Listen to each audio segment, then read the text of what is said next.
나오셨습니다. 여러분 지금 마음은 어떠세요? 지금 이 자리에 이렇게 앉아 계신 여러분들 마음이 어떠세요?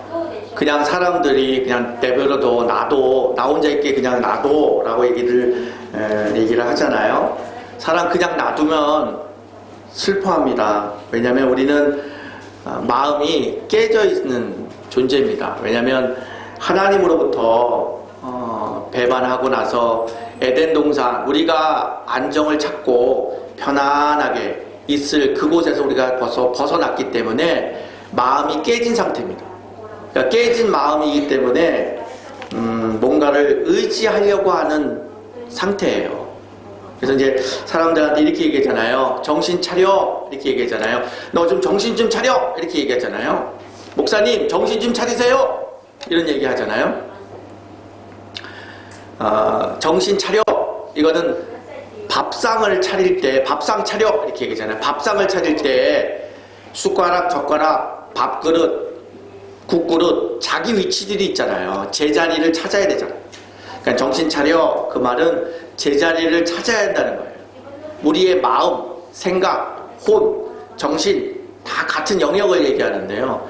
우리의 마음이 그냥 내버려 두면 깨져 있기 때문에 슬퍼하는 거예요. 그냥 사는 게 아니고 그냥 견디는 거죠. 견디다가 정말 견디다가 흐느껴 울고 뭐 그렇게 살아가는 게 우리들의 진짜의 모습이 그냥 가면을 쓰거나 멋있게 이렇게 디자인해서 이렇게 보이는 그 모습이 아니라 내 속마음은 정말 깨진 마음을 갖고 내 마음도 몰라주고 그러고다가 흐느껴 울면서 슬피 우는 우리들의 모습이잖아요. 그런데 깨진 마음이 제자리로 찾아가려면 우리의 마음이 하나님 말씀에 사로잡혀야 됩니다. 그 말이 뭐냐면요. 이 자리에 있는 여러분들 다 멀쩡한 것 같지만 다 마음은 어디에 매여 있어요. 어디에 붙잡혀 있어요. 이런 얘기 하잖아요. 저도 한국에 있을 때 사업하시는 분들은 월말만 되면 정신이 없어요. 그저 이자 내야 되고 여기저기 돈을 묶어야 되기 때문에 그분들에게는 다 돈밖에 안 보이는 거예요. 누구에게 돈 빌릴까? 저 사람 돈 있을까? 돈에 매인 거예요, 마음. 그분도 사업을 시작할 때는 그런 마음이 아니셨죠. 내 마음이 뺏긴 거예요. 돈에 매여갖고 매인 거예요. 사람의 마음은 뭔가에 매여있게 돼 있어요. 왜냐하면 깨진 마음이기 때문에 내 마음이 슬프기 때문에 뭔가 자꾸 의지하게 돼 있어요. 뭔가 자꾸 붙잡으려고 그래요. 불안하니까. 돈, 출세하면 지금에 있는 이 내 마음보다 더 행복하겠지 막연히 생각해. 그렇지 않습니다. 하나님으로부터 우리 지음받은 우리들은 우리의 제자리는 하나님의 말씀에 내 마음이 사로잡혀야 돼요. 그래야 세상에도 속지 않고 불행하지도 않아요. 뭔가 자신 있고 힘차게 살아갈 수 있는 것이 바로 내 마음이 하나님 말씀에, 하나님 마음에 내 마음이 확 잡혀야 돼요. 여러분은 지금 여러분의 마음이 뭐에 사로잡혀 있어요? 뭐에 사로잡혀서 여러분은 하루하루 사십니까? 오늘은 대강절 첫 번째 주일이에요. 예수 그리스도가 이 땅에 오셨고 그리고 앞으로 그분이 다시 오신다고 하신 그 예수를 기다리는 시간을 보내는 특별한 절기 기간입니다. 그래서 대림절, 대강절 첫 번째 주일이에요. 기다림이라는 제목을 가지고 하나님의 말씀을 나누려고 합니다. 8절에 보면요. 하루가 천년 같고 천년이 하루 같다고 그렇게 말씀하세요. 기다리는 거는 지루해서 힘들어요. 근데 여기도 인생을 오래 사신 어르신들도 계시지만 인생은 결국에는 한 방이 아니에요. 기다림입니다. 잘 기다려야 되는 거죠. 그래야 인생이 잘 풍요로워지는. 못 기다리고 하다 보니까 문제가 지금 생기기 시작하는 것이죠. 하루가 천년 같고 여러분의 인생은 어떠세요? 하루가 천년같이 힘드십니까? 아니면 천년이 하루같이 기쁘고 기쁘십니까? 인생이 두려움을 갖고 있는 사람들이 있잖아요. 빚쟁이. 누가 처음부터 빚쟁인 사람이 어디 있겠습니까? 잘해보려고 하다 보니까 돈에 돈이 돼갖고 그 빚을 갚아야 할 날을 딱 정해놓은 사람들은 그 빚 갚아야 할 그 날이 오는 그날까지는 아주 두려움 속에 삽니다. 그분들이야말로 하루가 천년 같겠죠. 수술을 앞두고 있는 분들, 아무리 주위에서 수술 잘 될 거야, 수술하고 나서 건강해질 거야, 아무리 좋은 얘기해도 수술을 앞두고 있는 당사자 입장에서 볼 때는 기다림이라는 거는 두려움이에요. 그리고 다 포기하고 죽음을 기다려야 될 사형수들의 그 하루하루 그 기다림은 두려움일 것입니다. 근데 거꾸로 똑같은 기다림인데 결혼 날짜를 앞두고 있는, 결혼 날짜를 딱 정해놓고 기다리는 신랑 신부의 마음은 어떨까요? 천년이 하루 같겠죠. 기쁜 거죠.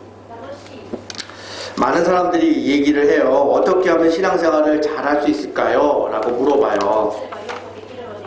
결국엔 신앙은 기다림이에요. 잘 기다려야 됩니다. 왜냐하면 신앙은 하나님의 약속을 믿고 하나님의 약속이 내 삶 가운데 이루어질 것을 믿고 기다리는 거예요. 신앙은 기다립니다. 잘 기다려야 되는 거죠. 10절에 보면요, 주의 날이 도적같이 오리라. 정말 올까요? 재림 예수가 다시 오실까요?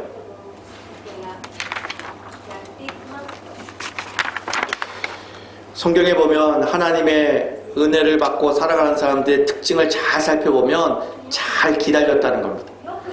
노아 보세요. 하나님이 물로 심판하겠다고 말씀하시고 나서 다음날 뭔가 일이 생기지 않았어요. 동네 사람들은 노아를 미친 사람이라고 봤죠. 자기들은 재밌고 즐겁게 막 살고 있는데 노아는 묵묵히 하나님의 약속을 믿고 하나님의 하라고 하는 일만 묵묵히 하고 있는 거죠. 몇 년? 120년. 120년을 기다리고 준비했던 노아의 가족만 구원을 받았습니다. 여러분, 아브라함 생각해 보세요. 아브라함이 하나님께 부름을 받아서 이제 아브라함을 통해서 믿음의 근원을 만들겠다라고 말씀하시잖아요. 믿음의 민족을 만들겠다 이렇게 약속해 주세요. 그게 75세에 부름을 받으셨어요. 그럼 아브라함 입장에서 볼 때는 다 버리고 다 포기하고 집도 재산도 고향도 포기하고 하나님이 지시할 땅으로 떠나서 갔어요. 그러면 좀 지나면 좀 뭔가 일이 이루어져야 되잖아요. 75세에 출발한 아브라함은 시간이 지남에 따라서 아무런 변화가 없는 거예요. 그러다가 25년이 지난 100세 때 믿음의 씨앗인 이삭을 하나님이 허락하세요. 놀랍죠. 그리고 아브라함에게 약속해 주신 믿음의 너를 통하여 세상에 복을 주리라, 민족을 이루리라, 그 약속이 몇 년 후에 이루어지냐면요, 400년 동안 400년이 지나야 그 약속이 이루어집니다. 그러니까 우리가 생각하는 째깍 60초 1분 이런 시간과 하나님 시간과는 다른 거죠.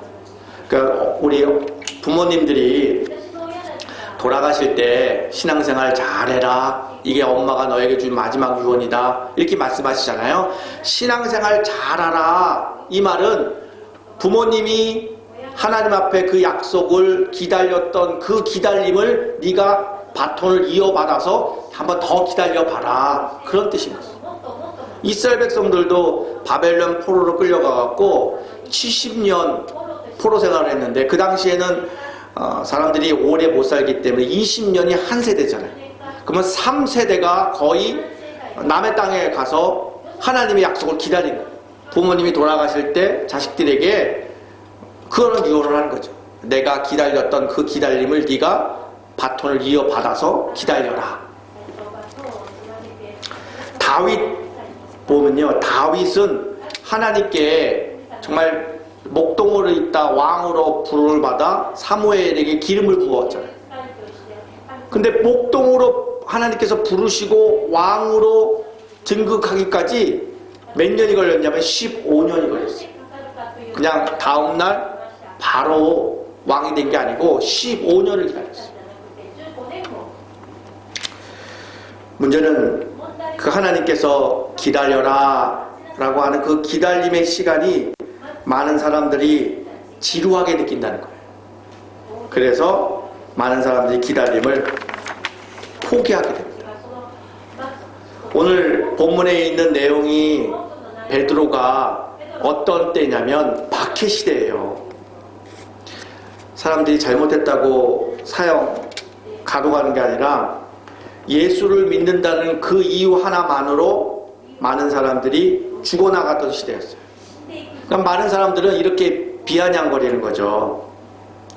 아니, 하나님이 살아계시다면 저렇게 악한 사람들은 흉하고 죄가 판을 치는데 하나님은 심판도 하지 아니하시고 이거 악이 이긴 거 아니에요? 라고 하나님을 비우실 수가 있어요. 그럴 때 하나님께서는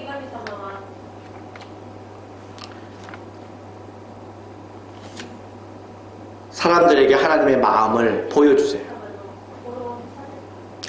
마치 남의 얘기가 아니라 제 스스로가 부끄러운 얘기죠. 제 스스로가 이 부분에서는 정말 말문이 막힙니다. 왜냐하면 가정에서나 교회에서나 많은 사람들이 저에게 양보한 건데 그 양보한 거를 마치 내가 이겼다 착각하고 의기양양했던 때가 제가 있었다는 거죠. 오늘 아침에도 우리 일부 예배 때 우리 아이들이 나와서 있을 때 제가 얘기해 줬어요. 부모님이 아이들에게 말싸움하면 말이 왔다 갔다 하다 보면 부모님이 말을 거두잖아요. 그럼 아이들 입장에서 볼 때는 이긴 것처럼 착각하잖아요. 져주는 거죠. 져주는 겁니다. 더 사랑하고 더 염려하고 더 성숙하기 때문에 져주는 겁니다. 하나님과 우리 사이도 마찬가지입니다.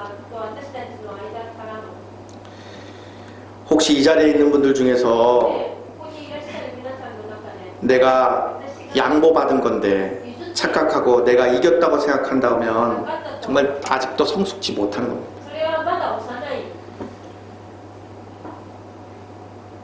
그리고 우리가 교회 생활하다가 또 가정에서도 바보같이 또 진 거 아니야? 이거는 그분이 더 성숙하다는 의미라는 것입니다. 그러니까 하나님의 나라는 서로 이기려고 싸우는 게 아니라 서로 지려고 싸우는 겁니다. 그게 하나님의 나라입니다. 그게 천국입니다. 교회도 마찬가지입니다. 교회도 큰 소리 내고 뭔가 말을 많이 하는 사람에 의해서 돌아가는 것 같지만 그렇지 않습니다. 항상 져주고 있는 성숙한 사람에 의해서 교회와 가정이 돌아가는 거죠. 우리는 기다림을 통해서 하나님의 마음을 좀 알아야 합니다. 오늘 9절에 이런 말씀을 하세요. 주의 약속은 어떤 일이 더디다고 생각하는 것 같이 더딘 것이 아니라 오직 주께서는 너희를 대하여 오래 참으사 아무도 멸망치 아니하고 다 회개하게 이르기를 원하니라. 이렇게 말씀합니다. 더 쉬운 성경을 읽어볼게요. 그분은 여러분을 위해 참고 있습니다. 그분께서 종말을 유보하고 계신 것은 한 사람도 잃고 싶지 않으시기 때문입니다. 하나님께서는 모든 이들에게 삶을 고칠 수 있는 시간과 공간을 베풀고 계십니다. 우리는 이 대강절을 통해서 단순히 그냥 참자, 그냥 기다리자 그런 의미가 아니에요. 우리를 위해서 참고 기다리고 계시는 아버지의 마음을 조금이라도 100만 분의 1이라도 알고 넘어가는 것입니다.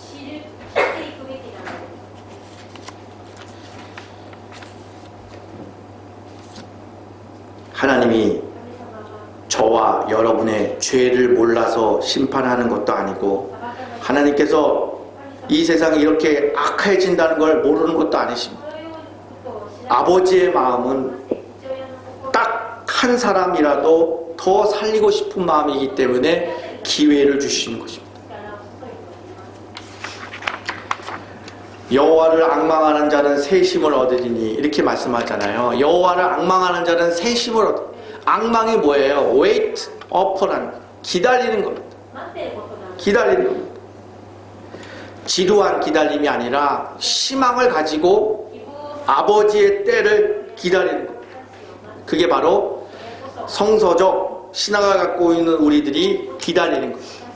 하나님을 기다리는 사람들 어떤 은혜를 주시냐면요, 오직 여호와를 앙망하는 자는 새 힘을 얻으니 독수리가 날개를 치며 올라감 같이 다른 박지라 해도 곤비치 아니하고 걸어가도 피곤치 아니하리라 이렇게 말씀하십니다. 약삭 빠르고 뭔가 마음이 내 뜻대로 내 마음대로 움직여서 뭔가 이루는 것 같지만 오래가지 않습니다. 오래가지 않습니다. 그래서 신앙은 잘 기다리는 겁니다. 잘 기다리는 겁니다. 여러분 보세요. 지금 이 시간에 가정에서 여러분 지금부터 하나 둘 셋 하면 여러분의 소원이 이루어집니다 라고 말하고요, 여러분 마음속에 소원을 생각해 보세요 하고 하나 둘 셋, 그래서 여러분 마음속에 소원이 다 이루어졌다고 쳐보세요. 그러면 이 세상에 행복해지겠습니까? 그건 아니죠. 세상이 제대로 돌아가지가 않겠죠. 바로 우리가 믿음을 가지고 하나님을 기다린다, 이거는 하나님의 시간, 하나님이 정한 때를 기다린다는 의미인 겁니다. 그러니까 우리가 조급하지가 않아요. 그래서 인생은 60부터 너무 신앙적인 이야기죠. 초년 성공은 인생을 실패한다. 너무 일찍 나이에 이른 나이에 성공해버리면 인생을 실패한다. 그 말이 바로 여기서부터. 우리가 가지고 있는 시간은, 우리가 알고 있는 시간, 우리가 가지고 누리는 시간은 영원한 시간을 갖고 있는 겁니다. 내가 못한 일들은 내 믿음의 후배들에게 넘겨주고 가는 겁니다. 그게 바로 하나님의 시간 아니겠습니까? 그러니까 우리가 지금 말하고자 하는 이 기다림이라는 것은 바로 하나님의 시간을 말씀하고 있는 겁니다. 근데 문제는 이겁니다. 기다리는데 막연히 시간을 낭비하면서 기다리는 게 아닙니다. 준비하면서 기다려야 됩니다. 잘 준비해야 됩니다. 그게 바로 축복입니다. 뭐를 준비해야 될까요? 오늘 11절에 보면 이렇게 말씀하십니다. 이 모든 것이 이렇게 풀어지려니 너희가 어떤 사람이 되어야 마땅하냐? 거룩한 행실과 경건함으로, 이렇게 말씀하십니다. 하나님의 때, 하나님이 다가오실 그때, 내게 베푸실 그때를 기다리면서 우리가 잘 준비해야 됩니다. 어떻게 하루하루 살아야 되느냐? 거룩한 행실과 경건함으로, 이렇게. 예수님이 오셨을 때에도 성경에 보면 중요한 인물, 두 인물을 말씀하세요. 시몬과 안나. 누가복음 2장 25절에 보면 이렇게 나와요. 예루살렘에 시몬이라는 사람이 있으니 이 사람은 의롭고 경건하여 라고 표현해요. 이분도 역시 의롭고 경건하게 기다리셨죠. 그리고 안나라는 분이 있어요. 37절. 과부가 되고 84세가 되어서 이 사람은 주야로 금식하며 섬기더니라, 이렇게 말씀하십니다. 거룩과 경건. 오늘 본문에 보면 이 모든 것이 풀어질 때가 반드시 온다고 말씀하세요. 그 오기 전까지 우리들의 신앙인들의 삶은 행실과 경건함으로 살아야 된다고 말씀하십니다. 그러면 경건과 거룩이 무슨 걸 말씀하실까요? 대강절의 핵심 중에 핵심은 바로 이 경건입니다. 경건. 어떤 것이 경건을 말씀하실까요? 경건의 참뜻이 뭘까요? 많은 분들은 경건에 대해서 많이 왜곡되어 있습니다. 그래서 한국교회와 교회가 왜곡되어 있는 겁니다.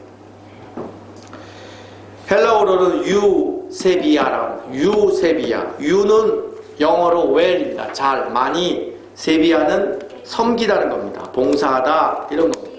그러니까 경건이란, 성서적 경건이란 바로 잘 섬긴다는 겁니다.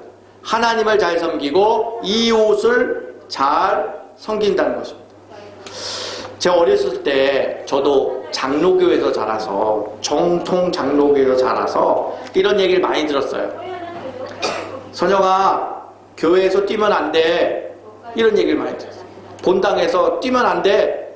그래서 저는 지금도 빨간 카페트 위엔 뛰지 않아야 한다는 생각이 있어요. 어릴 적에 그게 잘못 배운 거죠. 교회에서 예배당 안에서 예배 시간에 기타랑 드럼 치면 안 된다.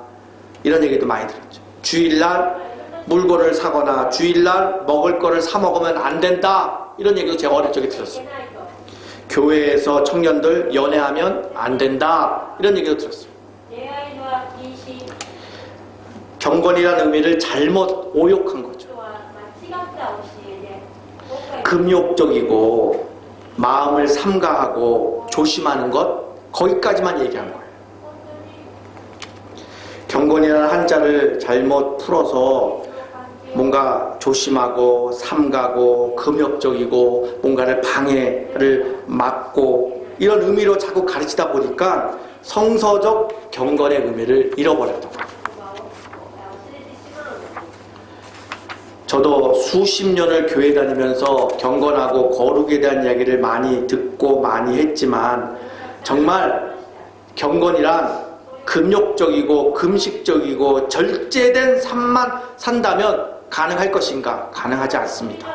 다시 제자리로 돌아가고 제자리로 돌아가고 다람쥐가 쳇바퀴 돌듯이 계속 그 삶입니다. 안 됩니다. 하나님이 원하시는 진정한 경건이 뭐냐? 야고보서 1장 26절 27절에 이렇게 말씀하세요. 누구든지 스스로 경건하다 생각하며 자기 혀를 재갈 물리지 아니하고 자기 마음을 속이며 이 사람의 경건은 헛것이다. 이렇게 나왔어요. 한두 시간 돌을 닦듯이 뭔가 금욕적이고 나를 금식하고 나를 제하는 것이 경건이 아니다. 다음번에 나옵니다. 하나님 아버지 앞에서 정결하고 더러움이 없는 경건은 곧 고아와 과부를 그 환난 중에 돌보고 또 자기를 지켜 세속에 물들지 아니하는 그것이다 라고 말씀하셨어요. 이게 참다운 경건의 말씀이라는 것입니다. 그래서 오늘 본문 11절에 말하고 있는 너희가 어떤 사람이 되어야 마땅하느냐 라고 물음의 답은 바로 경건입니다. 오늘날 많은 교회가 문제가 생긴 것은 바로 잘못된 경건의 이해입니다. 속과 겉이 다른 거예요. 속과 겉이 다른 거예요. 겉은 경건한 척, 거룩한 척 하지만 속은 이웃을 사랑하고 이웃을 섬기는 마음은 10만 분의 1도 100만 분의 눈곱만큼도 없는 거예요.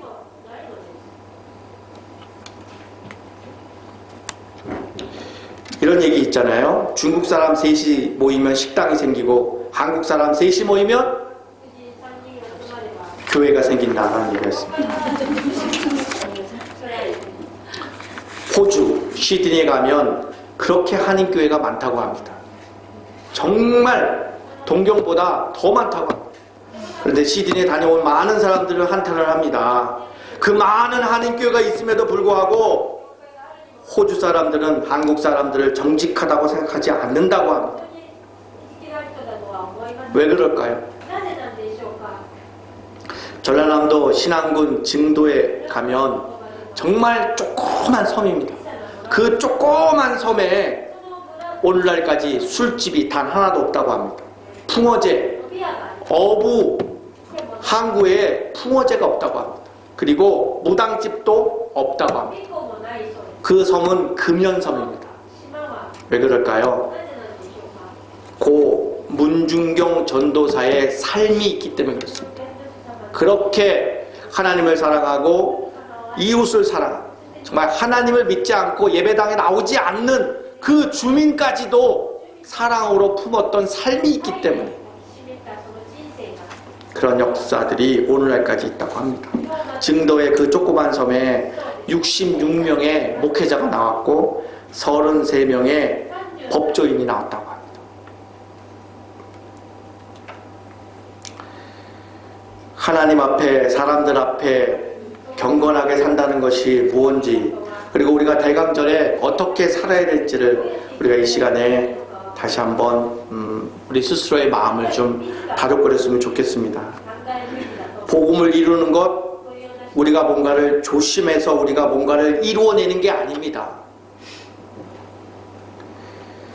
하나님이 우리에게 주신 약속을 이루어 줄 것을 믿고 기쁨으로 살아가는 자연스러운 행동인 것입니다.